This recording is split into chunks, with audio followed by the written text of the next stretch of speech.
ഏറ്റവും ഒടുവിൽ സ്വകാര്യ ആശുപത്രി മാനേജ്മെന്റ് ശക്തമായ നിലപാട് സ്വീകരിച്ചിരിക്കുന്നു. ജാസ്മിൻ ഷാ എനിക്കിപ്പം ഉണ്ട്. മാനേജ്മെന്റ് പറഞ്ഞ കാര്യങ്ങളൊക്കെ അറിഞ്ഞിട്ടുണ്ടാവുമല്ലോ. പൂർണ്ണ ഉത്തരവാദിത്തം, അതായത് രോഗികൾക്ക് എന്ത് സംഭവിച്ചാൽ അതിന് പൂർണ്ണ ഉത്തരവാദിത്തം നിങ്ങൾക്കായിരിക്കുമെന്നാണ് ആശുപത്രി മാനേജ്മെന്റ് പറഞ്ഞിരിക്കുന്നത്. തീർച്ചയായിട്ടും ഇവിടെ ആർക്കാണ് ഉത്തരവാദിത്തം? യഥാർത്ഥ രോഗികളെ അഡ്മിറ്റ് ചെയ്യുന്നത്. കാരണം ഇപ്പോൾ നഴ്സുമാരില്ല എന്ന് പറഞ്ഞു. നഴ്സുമാർ 4-ാം തീയതി മുതൽ സമരത്തിലാണ്. 4-ാം തീയതി മുതൽ ഞങ്ങൾ ഇവർക്ക് കൃത്യമായി 4-5 ദിവസം ഇവർക്ക് ഷിഫ്റ്റ് ചെയ്യാൻ സമയം കൊടുത്താണ്. പക്ഷെ അവർ പറയുന്നു തിരുവനന്തപുരത്തെ സമരത്തിന് നോട്ടീസ് മാത്രമേ നൽകിയിട്ടുള്ളൂ. ഈ അനിശ്ചിതകാല സമരത്തിന് നോട്ടീസ് അവർ കൊടുത്തിട്ടില്ല. 14 ദിവസം മുൻപ് നോട്ടീസ് നൽകേണ്ടതാണെന്ന് പറയുന്നു. 14 ഫെബ്രുവരിയോ ജനുവരി തന്നെ ഞങ്ങൾ സമരത്തിന് നോട്ടീസ്. ജനുവരി അവസാനം ഞങ്ങൾ സമരം കൊടുത്തില്ല, 21-ന്. അന്ന് ഞങ്ങൾ മുന്നറിയിപ്പ് കൊടുത്ത് ഇത് അനിശ്ചിതകാലമായി മാറുമെന്ന്. അതിനെ സംബന്ധിച്ചിടത്തോളം കൃത്യമായിട്ടുള്ള ഒരു നിർദ്ദേശം എല്ലാ ആശുപത്രിയും നമ്മൾ പറഞ്ഞിട്ടുണ്ട്. അപ്പോൾ ഇത്തരം കാര്യങ്ങൾ അവരെല്ലാ കാലവും പറയാം. ഞങ്ങൾ പറയും എന്തുകൊണ്ട് അവർക്ക് ഒരു ചർച്ചയൊക്കെ വിളിച്ചിട്ട് ഒത്തുതീർപ്പാക്കാത്തത്?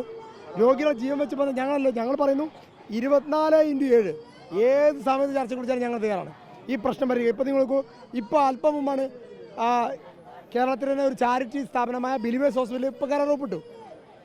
അവിടെയും സമരം ഉണ്ടായിരുന്നല്ലോ. കാരണം അവിടുത്തെ ഒരു മാനേജ്മെൻറ്റ് പറഞ്ഞാൽ നിങ്ങളെപ്പോലെ തന്നെ രോഗികളെപ്പോലെ തന്നെ നിങ്ങളും പ്രധാനപ്പെട്ടവരാണ്.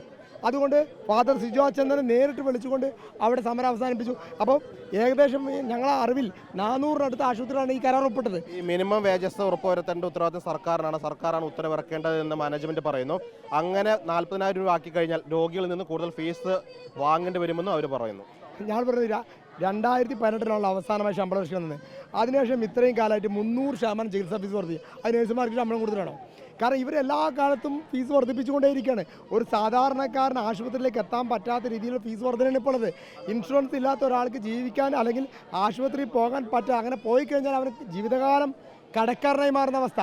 അപ്പം ഞങ്ങൾ പറയുന്നത് ഇത് ആശുപത്രി ചികിത്സാ ഫീസ് ഏകീകരിക്കണം സർക്കാർ.